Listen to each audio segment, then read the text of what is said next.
సద్గురవే నమ. కఠోపనిషత్తులో పూర్వరంగంలో చెప్పేటువంటి విషయాలు అతడే పరమాత్మే చేయిస్తున్నాడు అనే విషయాన్ని మనం ఇంకా వివరంగా తెలుసుకుందాం.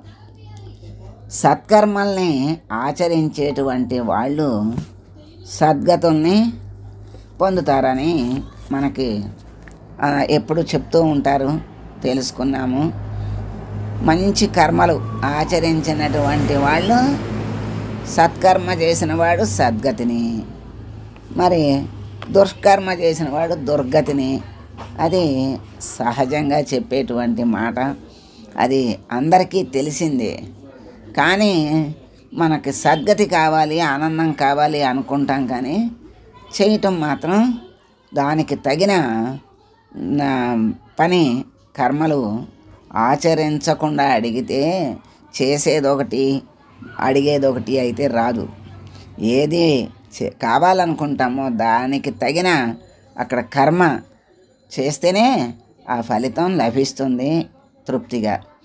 దుష్కర్మాచరణ మరి దేని పాలు చేస్తుందంటే దుర్గతుల పాలే చేస్తుంది. మరి ఈ విషయం వేదాంతం గ్రంథాలు ఏ శాస్త్రమైనా అదే చెప్తుంది. ఇప్పుడు ఉపనిషత్తు కూడా అదే చెప్తుంది. మరి ఇది బాగానే ఉంది, కానీ ఇక్కడ ఒక చమత్కారం ఉంది. ఈ సత్కర్మలను అసత్కర్మలను జీవుల చేత చేయించేవాడు పరమాత్మే అని మళ్ళీ చెప్తూ ఉంటారు కదా. అంటే ఇవన్నీ చేయించేవాడు దేవుడే అన్నప్పుడు ఏమంటారంటే, ఈ చెడు చేయించటం ఎందుకు, చెడు ఫలితాలను ఇవ్వటం ఎందుకు, అది మంచి చేయించవచ్చు అది కదా, ఆయన చేతిలో పనే కదా, ఎందుకు ఇలా చేయించటం ఎందుకు, ఇలా కష్టాలు పాలు చేయటం ఎందుకు అని అనిపిస్తుంది. ఆయనే కదా కారణం.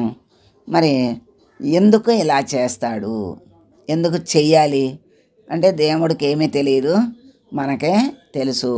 మనమే దేవుణ్ణి విమర్శించేటువంటి వాళ్ళం అనే భావంతో అనిపిస్తుంది ఆ విషయం వచ్చినప్పుడు చాలాసార్లు చాలామందికి. దానికి ఏంటో తెలుసుకుందాం. ఎవరిని ఉద్ధరించాలని అనుకుంటాడో, ఎవరికి ఉద్ధరింపబడే యోగం ఉంటుందో వాళ్ళ చేత చక్కని సత్కర్మలన్నీ చేయిస్తూ ఉంటాడు. ఎవరిని అధోగతిలోకి అణగదొక్కేయాలనుకుంటాడో వాళ్ళ చేత దుష్కర్మల్ని చేయిస్తాడని కౌశేతకి పేర్కొంటోంది. ఎందుకట్లా భేదభావం ఆయనకెందుకు, అలా ఎందుకు చెయ్యాలి అంటే, వాళ్ళు అంతకుముందు చేసినటువంటి కర్మలు ఉంటాయి కదా, ఆ కర్మ ఫలాలను బట్టి ఉత్తమ జన్మ అధమ జన్మ అని వస్తాయి అని చెప్పారు. ఆ ఉత్తమ జన్మను బట్టి ఉత్తమ కర్మలు చేస్తాడు, అధో జన్మను బట్టి మరి దుష్కర్మలు చేస్తూ ఉంటాడు. అవి వాళ్ళ యొక్క పాప పుణ్య కర్మ ఫలాలను బట్టే పరమాత్మ అట్లా అనుభవింపజేస్తాడు, చేయిస్తాడు తప్ప ఆయనకి భేదభావం ఎప్పుడూ లేదు.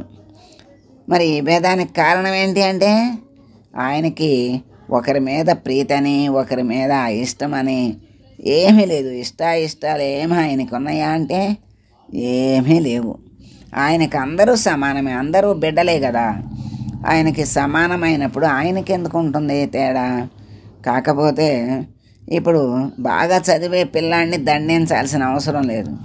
వాడు చదువుకుంటాడు, మంచి మార్కులు వస్తాయి, అందరూ మెచ్చుకుంటారు. మరి పిల్లలు కానీ, మాస్టర్ కానీ, లేకపోతే మరి చుట్టాలు కానీ, తల్లిదండ్రులు కానీ అందరూ మెచ్చుకుంటే వాడికి ఆనందం వేస్తుంది. తల్లిదండ్రులకి అంతకంటే ఎక్కువ ఆనందం వేస్తుంది. ఎందుకుని? ఆ పిల్లవాడు తన ధర్మంగా తను చక్కగా చదువుకున్న ఫలితంగా ఎంత ఆనందము, ఎంతమందికి మరి మెచ్చుకోవాలి. మరి మంచిగానే చెప్పుకుంటారు, చెడుని చెడుగానే చెప్పుకుంటారు కదా. మరి వాళ్ళందరూ మెచ్చుకున్నారు చేసిన దానికి. మరి ఇంకొకడు చదవకపోతే వాడు శుద్ధ మొద్దు బండాడు, మరి వీడికి ఏమీ రాదు అని అంటారు. మరి ఇట్లా అన్నారు, వాడిని అట్లా అన్నారు, ఇద్దరం అన్నదమ్ములమే కదా, తేడా ఏంటి అని అనుకుంటేవాడు. అప్పుడు మనకేమనిపిస్తుంది, వీడి బాగుందా, వీడికి ఏం తెలుసు, వాడు చేసిన దానికి వాడిని మెచ్చుకున్నారు, వీడు చదవని దానికి వీడిని ఇట్లా అన్నారు, ఆ మాత్రం తెలియదా, అందరినీ అంటాడు, ఆడు చేసేది ఆడికి కనపడదు అనుకుంటామా లేదా? అట్లాంటిదే ఇక్కడ కూడా. ఇక్కడ మరి పరమాత్మ ఎవరికి ఎటువంటి స్థితిని కల్పించాలో అలా కల్పిస్తాడనమాట. అలా కల్పించేటువంటి పరమాత్మను మనం వేడుకుంటూ ఎప్పుడూ కూడా మనకి తెలిసినా తెలియకపోయినా ఏమని కోరుకోవాలి అంటే, మాతో సత్కర్మలు చేయించు స్వామి, నాకు సద్గతిని కలిగించు స్వామి అని వేడుకుంటే అన్నీ దాంట్లోనే ఉంటాయి.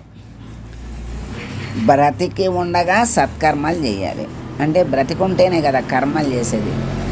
మరి శరీరం వదిలేసిన తర్వాత ముక్తి, సద్గతి, మంచి గతి, అదే సద్గతి. అదే మరి మనకి కావాల్సింది.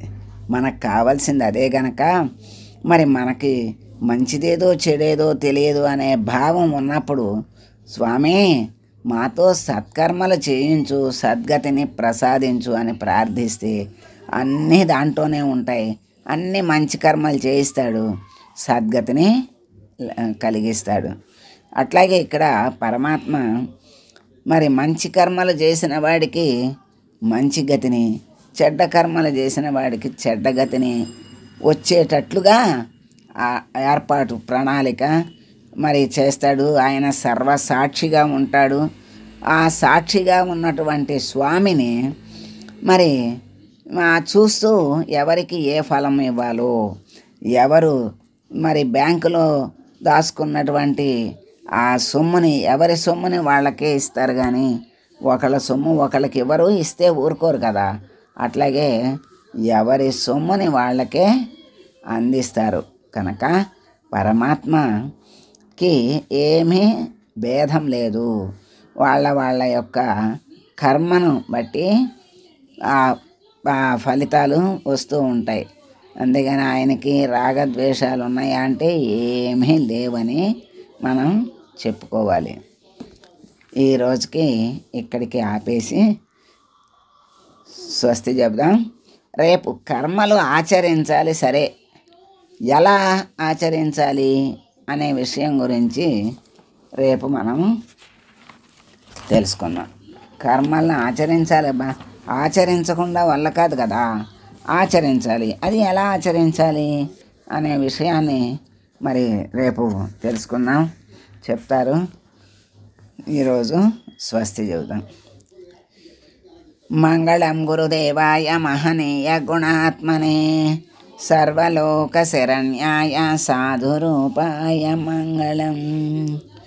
ఓం